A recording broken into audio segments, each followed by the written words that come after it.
پہلا سوال ہے ابو یحییٰ یافعی صاحب کا. یہ کہہ رہے ہیں کہ شیخ حافظ محمد زبیر صاحب نے جماعت حدیث پر یہ تبصرہ کیا ہے کہ حدیث نوجوان کا تحریکیت سے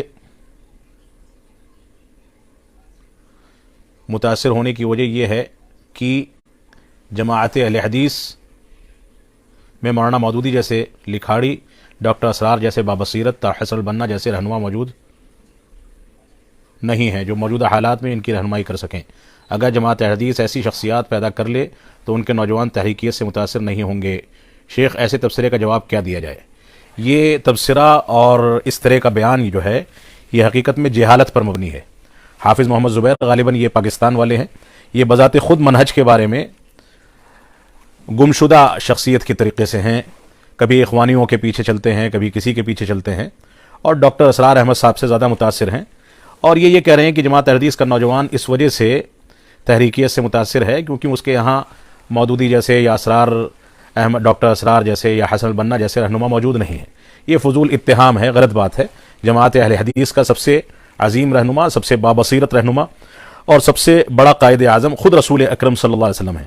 جس جماعت کے پاس رسول اکرم صلی اللہ علیہ وسلم کی سنت کا فہم ہو، آپ کی سیرت کا فہم ہو، اور وہ سنت پر کسی بھی انداز کے کسی اعتراض کو برداشت نہ کرتی ہو، اس جماعت کو کوئی بھی اس طرح کی چیزوں سے گمراہ نہیں کر سکتا.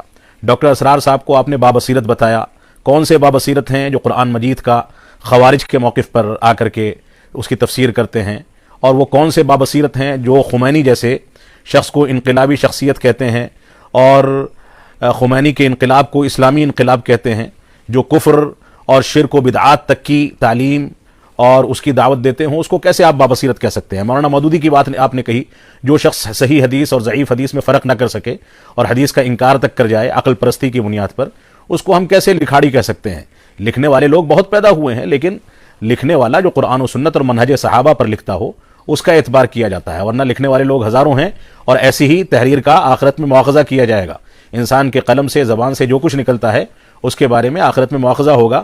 اگر وہ منہج صحابہ کے مطابق لکھتا ہے تو امید ہے کہ اس کو نجات ملے گی، ورنہ آخرت میں اس کی پکڑ ہوگی.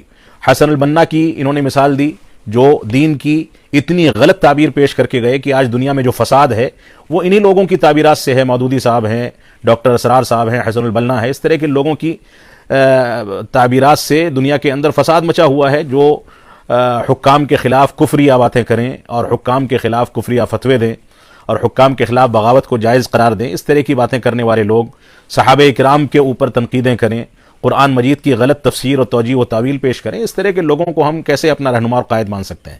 اللہ رب العالمین کا فضل ہے کہ جماعت اہل حدیث کے پاس آروی ابراہیم آروی، عبدالوہاب آروی اور شیخ الاسلام علامہ ثناء اللہ امرتسری رحمۃ اللہ علیہ، میاں نذیر حسین محدث دہلوی رحمۃ اللہ علیہ، مولانا نذیر احمد رحمانی رحمۃ اللہ علیہ، علماء مبارک پور اور اسی طریقے سے علماء عظیم آباد اور ہندوستان سے باہر کے بے شمار علماء موجود ہیں. اور اللہ رب العالمین کا فضل و کرم ہے کہ یہی قائدین جماعت اہل حدیث کے لیے بہت ہیں. اور اس سے بڑا قائد کیا چاہیے جس جماعت کے پاس البانی رحمۃ اللہ علیہ جیسا عظیم محدث گزرا ہو، ابن باز جیسا عظیم فقیہ و مجتہد گزرا ہو، اور ابن عثیمین جیسا عظیم مجتہد و فقیہ گزرا ہو. اس کو دوسرے قائدین کی ضرورت نہیں ہے. اس طرح کے قائدین سے جماعت اہل حدیث کے نوجوانوں کو احساس کمتری میں مبتلا کر کے گمراہ نہ کیا جائے. جو لوگ ایسے تصورات پیش کرتے ہیں ان کو توبہ کرنی چاہیے. اللہ رب العالمین ہم کو صحیح شعور عطا فرمائے.